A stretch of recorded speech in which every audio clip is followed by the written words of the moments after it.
मनुष्य की कीमत। लोहे की दुकान में अपने पिता के साथ काम कर रहे एक बालक ने अचानक ही अपने पिता से पूछा, पिताजी, इस दुनिया में मनुष्य की क्या कीमत होती है? पिताजी एक छोटे से बच्चे से ऐसा गंभीर सवाल सुनकर हैरान रह गए।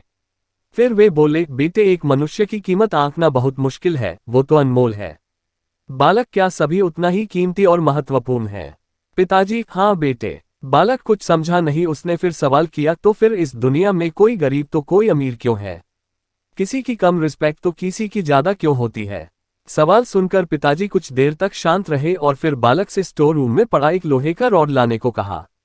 रॉड लाते ही पिताजी ने पूछा, इसकी क्या कीमत होगी? बालक, 200 रुपए। पिताजी, अगर मैं इसके बहुत से छोटे छोटे कील बना दूं तो इसकी क्या कीमत हो जाएगी? बालक कुछ देर सोचकर बोला, तब तो ये और महंगा बिकेगा, लगभग 1000 रुपए का। पिताजी, अगर मैं इस लोहे से घड़ी के बहुत सारे स्प्रिंग बना दूं तो?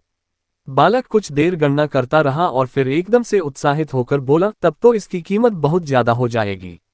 फिर पिताजी उसे समझाते हुए बोले, ठीक इसी तरह मनुष्य की कीमत इसमें नहीं है कि अभी वो क्या है, बल्कि इसमें है कि वो अपने आप को क्या बना सकता है। बालक अपने पिता की बात समझ चुका था। फ्रेंड्स, अक्सर हम अपनी सही कीमत आंकने में गलती कर देते हैं। हम अपनी प्रेजेंट स्टेटस को देखकर अपने आप को वैल्यूलेस समझने लगते हैं, लेकिन हमें हमेशा अथाह शक्ति होती है। हमारा जीवन हमेशा संभावनाओं से भरा होता है।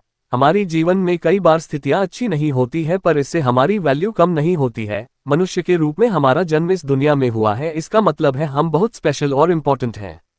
हमें हमेशा अपने आप को इम्प्रूव करते रहना चाहिए और अपनी सही कीमत प्राप्त करने की दिशा में बढ़ते रहना चाहिए। All the best.